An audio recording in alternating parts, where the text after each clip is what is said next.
Mayroon lang akong tanong para sa mga taong pakialamera. Hindi ko sinasabing ikaw ha. Pero kung sakaling ikaw yan, makinig ka.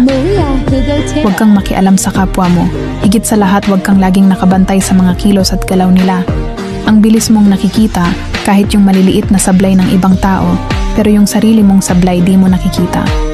Lagi tayong nangingialam sa buhay ng iba, kaya tuloy ang gulo, di ba? Tama na. Tigil na. Wala naman tayo dyan napapala. Hindi natin yan ikakayaman.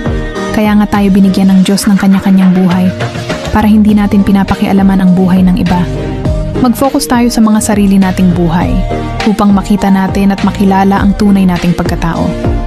Kasi di natin alam, baka tayo pa mismo, ang mga sarili natin ang kailangan ng pagbabago, hindi ang mga taong pinapakialaman at hinuhusgahan mo.